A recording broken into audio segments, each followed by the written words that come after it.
Ebanghelyo ni San Mateo.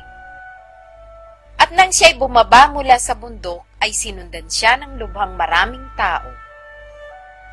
At narito, lumapit sa kanya ang isang ketongin, at siya'y sinamba, na nagsasabi, Panginoon, kung ibig mo ay maaaring malinis mo ako. At iniunat niya ang kanyang kamay, at siya'y hinipo, na nagsasabi, Ibig ko, luminis ka. At pagdakay nalinis ang kaniyang ketong.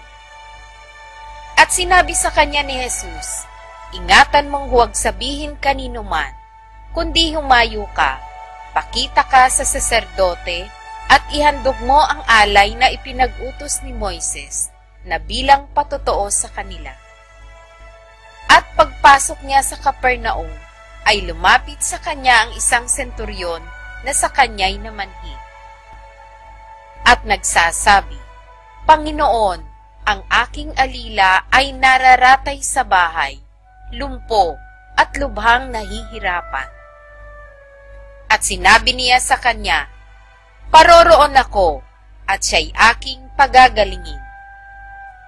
At sumagot ang senturyon at sinabi, Panginoon, hindi ako karapat-rapat, dapat mo ay pumasok sa ilalim ng aking bubungan. Datapwat sabihin mo lamang ang salita, at gagaling ang aking alila.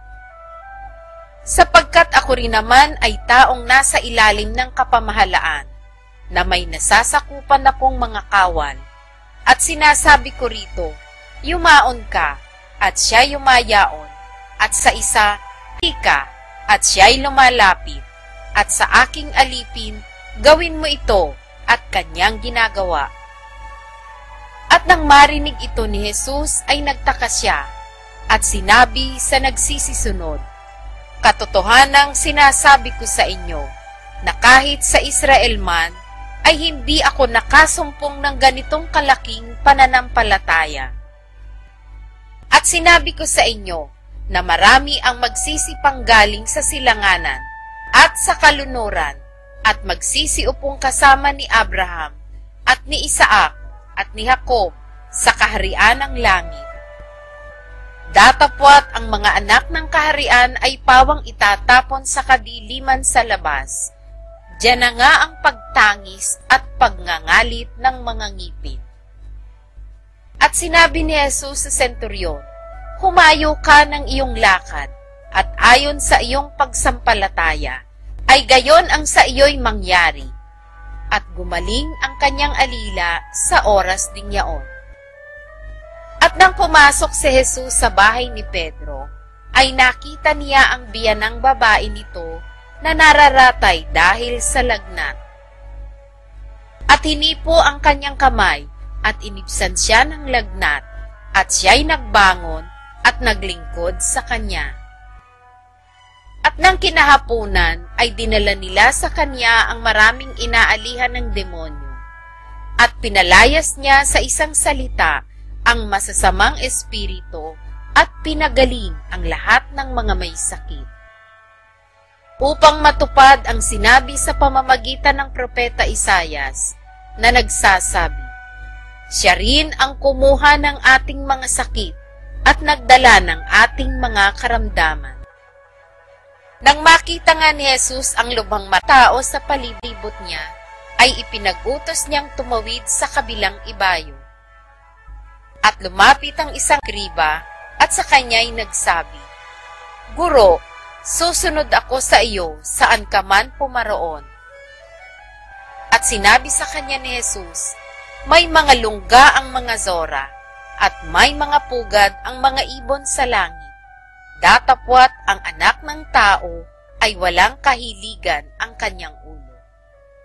At ang isa naman sa kanyang mga alagad ay nagsabi sa kanya, Panginoon, tulutan mo muna akong makauwi at mailibing ko ang aking ama. Datapwat sinabi sa kanya ni Jesus, Sumunod ka sa akin, at pabayaan mong ilibing ng mga papatay ang kanilang sariling mga patay.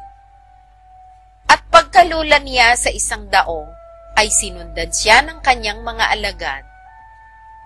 At narito, Bumangon ng isang malakas na bagyo sa dagat na anupat inaapawan ang daong ng mga alon, datapwat siya'y natutulog.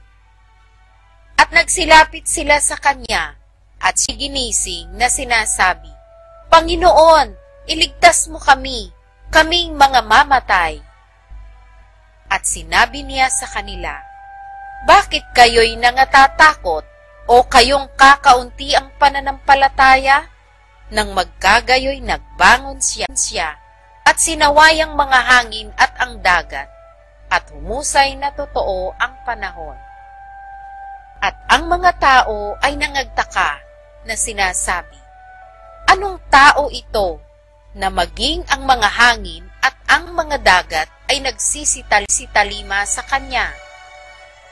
Ay makarating sa kabilang ibayo sa lupain ng mga Gadareno, ay sinalubong siya ng dalawang inaalihan ng mga demonyo na nagsisilabas sa mga libingan, na totoong mababangis, na anupat sino may walang makapagdaan sa daang yaon.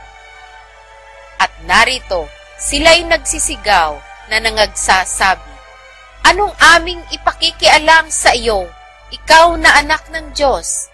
Naparito ka baga upang kami iyong pahirapan bago dumating ang kapanahunan?